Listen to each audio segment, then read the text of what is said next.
Madam, ಈಗ ತುಂಬಾ ನಿರೀಕ್ಷೆ ಇಟ್ಕೊಂಡಿದ್ರಿ, ಸ್ಟ್ರಾಂಗ್ ಲೀಡೇ ಆಗಿದ್ದಂಥವ್ರು ನೀವು, ಆದರೂ ಕೂಡ ಇಲ್ಲ ಒಂದು ಕಡೆ ನಿಮಗೆ ದುಃಖ ತಡ್ಕೊಳಕ್ಕೆ ಆಗಲಿಲ್ಲ. ಇವಾಗ ಅಭಿಮಾನಿಗಳ ಕಣ್ಣೀರೆಲ್ಲ ನೋಡಿಕೊಂಡು ಇಷ್ಟೆಲ್ಲ ನೋಡಿದ ಮೇಲೆ ಈಗ ಮುಂದಿನ ನಡೆ ಏನು ವಿಚಾರ ಮಾಡಿದಿರಿ ಅಂತ ನೋಡಿ? ಇವತ್ತು ಬೆಂಬಲಿಗರ ಸಭೆ ಕರೆದಿದ್ದೀವಿ.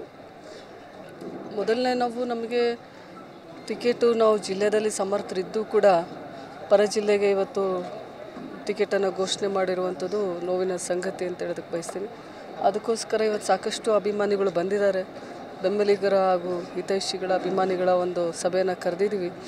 ಅವರೆಲ್ಲ ಏನು ಅವರು ಚರ್ಚೆ ಮಾಡ್ತಾರೆ, ಅವರ ಅಭಿಪ್ರಾಯಗಳನ್ನು ತಗೊಂಡು ನಾವು ಮುಂದಿನ ನಿರ್ಧಾರವನ್ನು ತಗೋಬೇಕು ಅಂತೇಳಿ ತೀರ್ಮಾನ ಮಾಡಿದ್ದೀನಿ.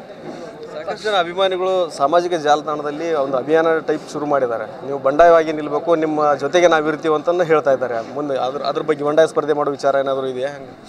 ಅದು ಸಭೆ ನಂತರ ಗೊತ್ತಾಗುತ್ತೆ ಏನು ಅಂತ ಹೇಳಿ. ಜಿಲ್ಲೆ ಜನ ಯಾವತ್ತೂ ಕೂಡ ಮನೆ ಮಗಳ ಪ್ರೀತಿಯನ್ನು ವಿಶ್ವಾಸವನ್ನು ಕೊಟ್ಟು ಇಲ್ಲಿವರೆಗೂ ನನ್ನನ್ನು ಕೈ ಹಿಡ್ದಿದ್ದಕ್ಕೆ ನಾನು ಇಷ್ಟು ಬೆಳೆಯೋದಕ್ಕೆ ಸಾಧ್ಯ ಆಯಿತು. ಇವತ್ತು ಒಂದು ಮಾತನ್ನು ಹೇಳೋದಕ್ಕೆ ಬಯಸ್ತೀನಿ, ನಾವು ಯಾವತ್ತೂ ನಾಯಕರಾಗೋದು ಮತದಾರರಿಂದ ಹೊರತು ಪಕ್ಷ ಬೆಳೆಯೋದು ಮತದಾರರಿಂದ ಹಾಗೂ ಕಾರ್ಯಕರ್ತರಿಂದ. ಇವತ್ತು ಪಕ್ಷದಿಂದ ನಾವಲ್ಲ, ಕಾರ್ಯಕರ್ತರಿಂದ ಮತದಾರರಿಂದ ಪಕ್ಷ, ನಾಯಕರು ಅಂತ ಹೇಳೋದಕ್ಕೆ ಬಯಸ್ತೀನಿ.